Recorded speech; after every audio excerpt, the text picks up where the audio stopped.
Listen, there's something nobody wants to admit about apartment farming during a real collapse, and you need to hear it now before you waste your last bit of money on a bunch of seed packets and hope. You cannot grow enough calories in a standard apartment to keep yourself alive. 1,000 square foot space with a couple of windows isn't going to produce the 2,000 calories a day you need to maintain your body weight. The math doesn't work. A single potato plant needs about 2 square feet and gives you maybe 800 calories total after 3 months.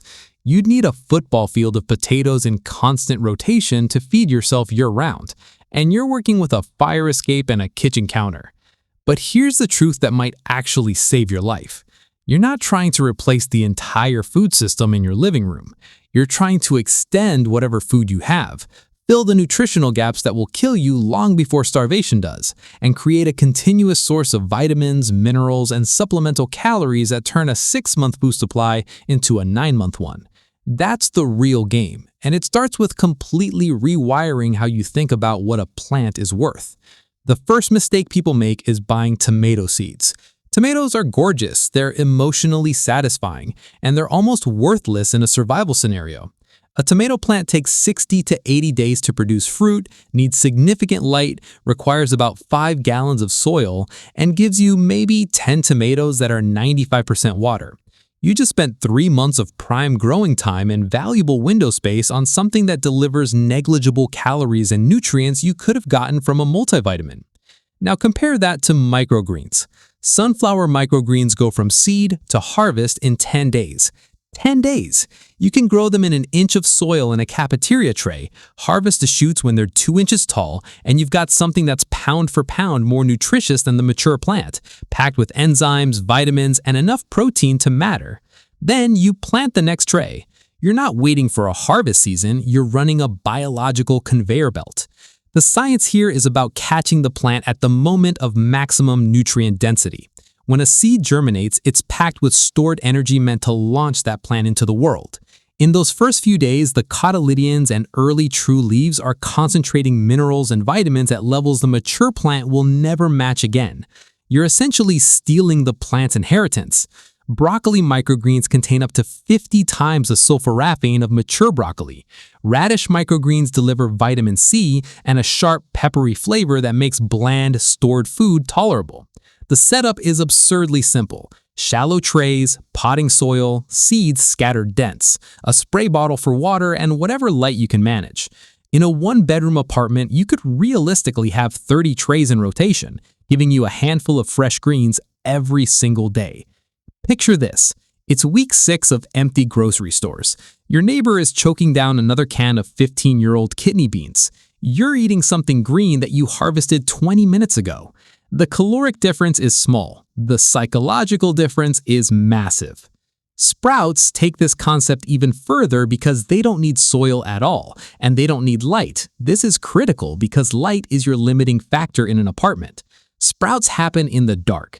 Mung beans, lentils, alfalfa, broccoli seeds, you put them in a jar, rinse them twice a day, and in 3 to 5 days, you've got living food.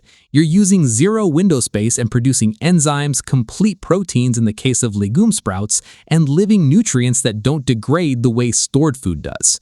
You soak the seeds overnight, drain them, then rinse and drain twice a day to keep them moist but not waterlogged. The jar sits on your counter tilted in a dish rack. By day 3, you've got tails. By day 5, you've got a jar packed with sprouts. 1 tablespoon of seeds becomes roughly a cup of sprouts. If you've got 5 pounds of mung beans stored, that's not just 5 pounds of dried beans you have to cook with precious fuel. That's potentially 40 pounds of fresh sprouts across weeks and months. You're multiplying your food supply through biology, on your kitchen counter, with nothing but water and time. Now imagine it's month 3. The power's been intermittent. You're rationing everything.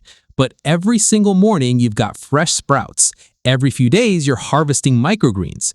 You're not full, but you're not developing scurvy. Your gums aren't bleeding. You can think clearly. That's what this system buys you. It keeps you out of the nutritional death spiral that makes people desperate and stupid.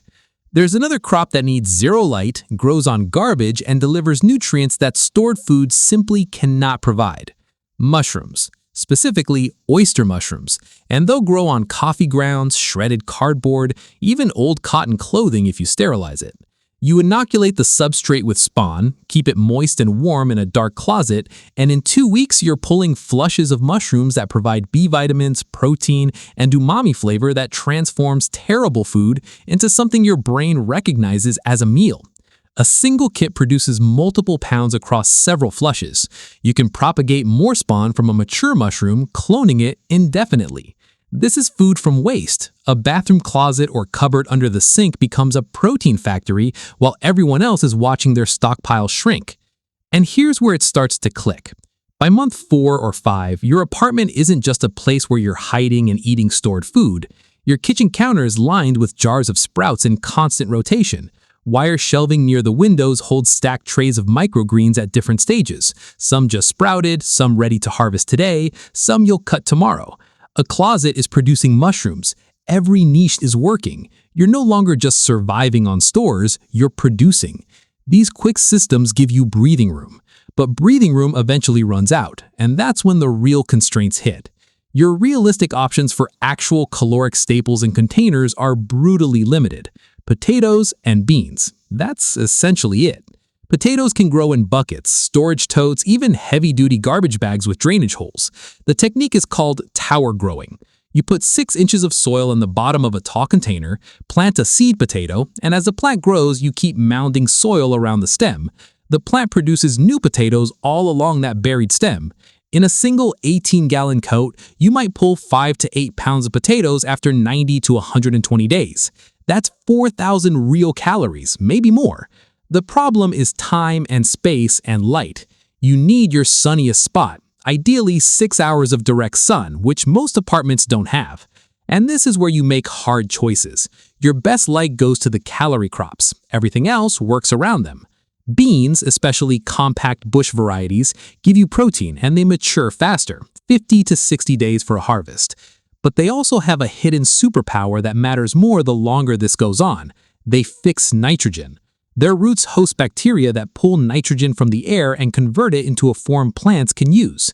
When the bean plant dies back, you chop it up and mix it into your soil, and you've just fertilized your next crop without importing anything. In a world where you can't buy fertilizer, this closes the loop. A 10-gallon grow bag supports 3 or 4 plants and produces maybe a pound of beans per cycle.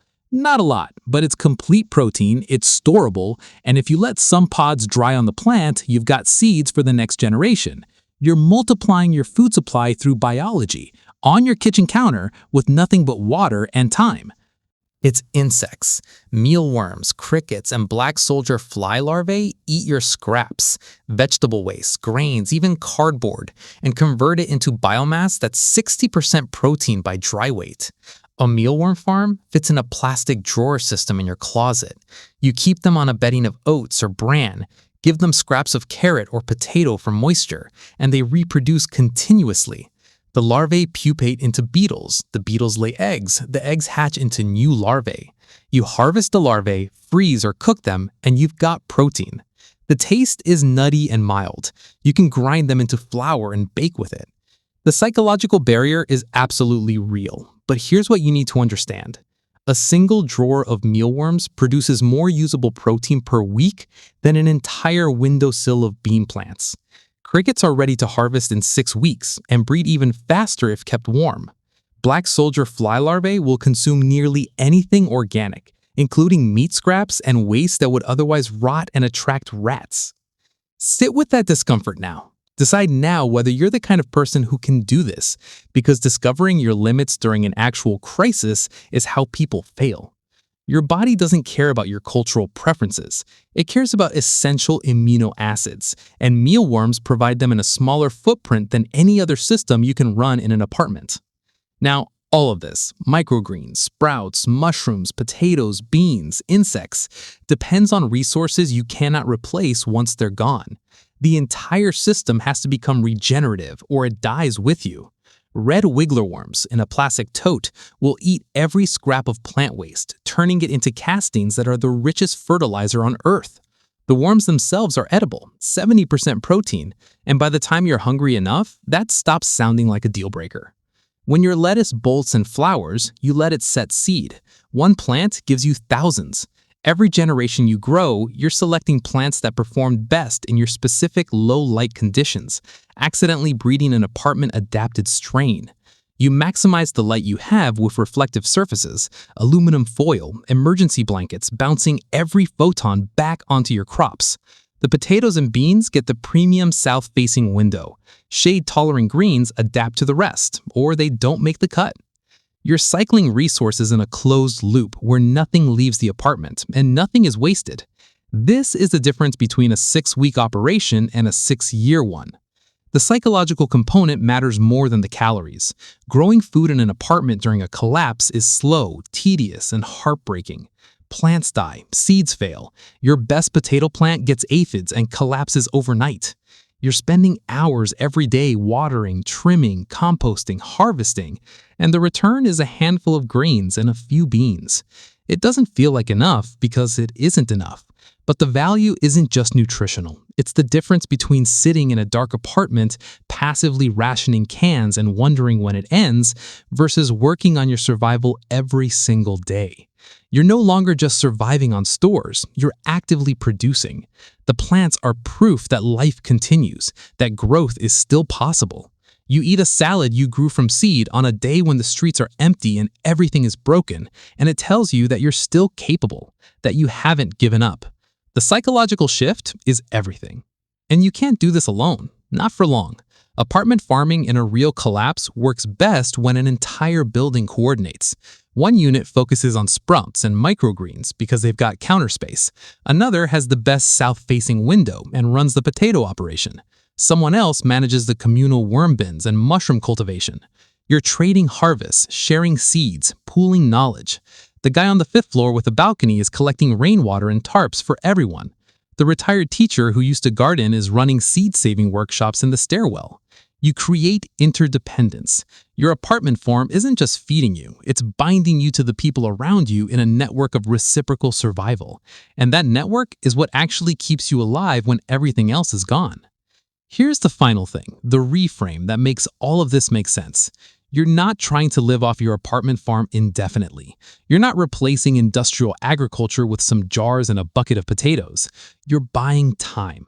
Time for supply chains to restore, for aid to arrive, for spring to come so you can get to actual land, for some kind of stability to return.